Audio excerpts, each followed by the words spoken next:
Okay, so to remember the cranial bones, I made up a story, and it's a story that takes place on December 4th.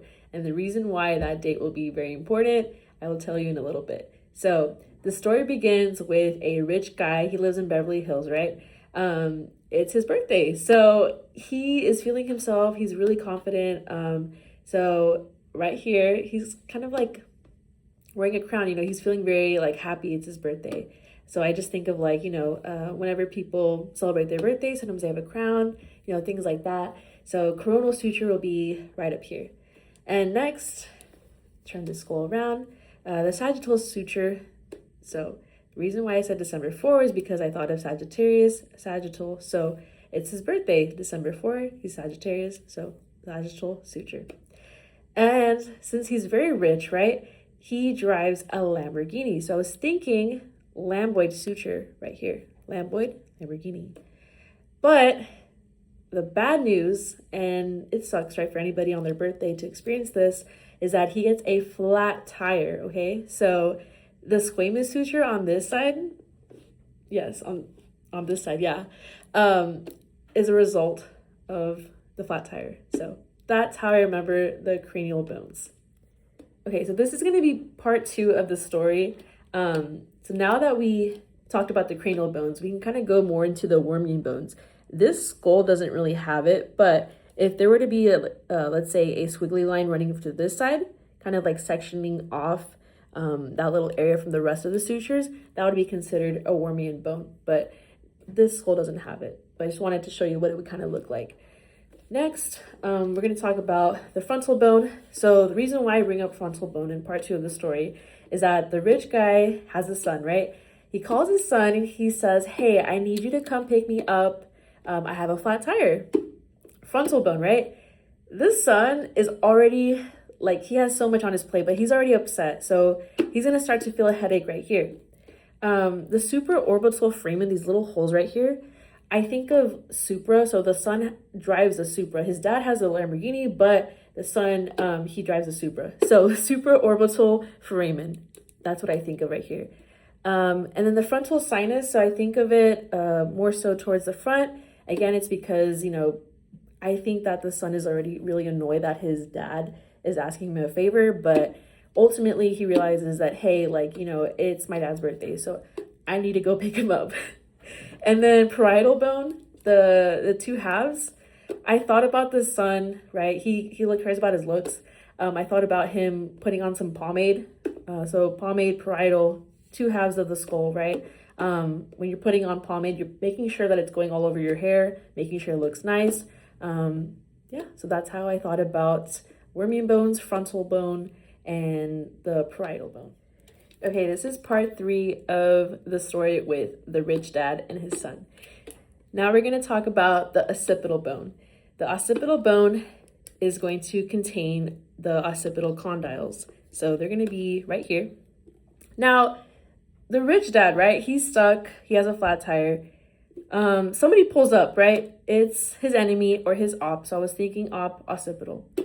This enemy, has 2 bodyguards with him. The 2 bodyguards in particular, they're going to be right here. One of them carries a gun, and the gun in particular is going to be a 44 Magnum. If you guys haven't seen a 44 Magnum, it's a pretty large gun that you can fire off. And how I remember hypoglossal canal is that when you do fire off the Magnum, it does create a pretty big hole. That's how I remembered it. In continuation with the story, we're going to continue with the temporal bone. I forgot to mention that the rich guy, he has a dog, right? The dog is in his car. The dog kind of wakes up. So I was thinking the external auditory meatus is him just kind of like recognizing what's going on, especially with the bodyguards in the background. And by mastoid process, I was thinking of the dog's own breed. So he's a mastiff. Mastoid air cells, I was thinking that the dog is starting to realize, okay, like there's a danger impending, like I need to do something to protect my owner. Styloid process is the dog's teeth is starting to show, like the dog is starting to snarl a little bit. Afterwards, I go towards zygomatic process. go on this side better. Zygomatic process, you're starting to see the dog's face transform a lot more. But now he's starting to think of, how do I protect my owner? So he's thinking about going towards the carotid canal. And the carotid canal, you know, is towards like your neck area. It's kind of rough. So when I'm thinking of a rough situation, I'm thinking of petrous portion. So this little rocky looking surface right here. And squamous portion, I think of just, you know, like kind of going towards, the dog is kind of seeing the bodyguard's face. Like it's kind of flat, right? Just squamous portion. And in other words too, we're also going to talk about the internal auditory meatus. This one's a little bit hard to find, but it's going to be, so if you look at this little hole right here, that's going to be the internal auditory meatus, and that is in connection with the external auditory meatus, right? So the dog is like really aware of what's going on. He goes for the jugular vein. So he goes straight for the jugular vein, like just automatically. Now I'm thinking, okay, jugular foramen. Okay. Part 5 of the story. So the sphenoid bone, this is going to be the son. So the son, he finally arrives, right? He's in a Supra and he approaches the dog. And when I was thinking of the word sella turcica, it's going to be this, where is it? It's going to be, yes, this area like right here.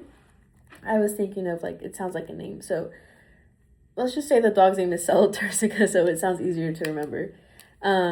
He also noticed, the son notices that there's 2 bodyguards. So I was thinking greater wing will be right here. That's bodyguard number 1. Lesser wing is bodyguard number 2. Now the pterygoid process, this side, right? This area right here, that's going to be the main enemy. And next, when we are talking about the optic canal, right? I was thinking that the enemy was going to just stare straight at the sun like, wow, okay, he's here. But he notices, more importantly, that one of his bodyguards has been bitten by a dog. So the wound here would be the foramen ovale. And he notices too that it's more round. The shape is round. So we're going to go more towards the foramen rotundum. Now he goes towards the sun, and now I'm thinking, okay, sphenoid sinus. So sphenoid sinus, more towards the inside of this area. And the son tells him straight up, he says, leave him alone. Leave my dad alone, right? So foramen lacerum is going to be this area, I believe it's right. Yeah. Around here is going to be the foramen lacerum. And afterwards, we talk about the superior orbital fissure. So it's going to be these little 2, like, they look like ears, right? They're going, one's going this way, the other one's going this way. So as soon as the son exclaims, leave him alone, the dog, right, Sella turcica's ears go up, like in shock, like, whoa, like what's going on? Because someone is coming. So when I think of someone is coming, that's going to be like a more focused view. So I'm thinking inferior orbital fissure, and that completes part 5.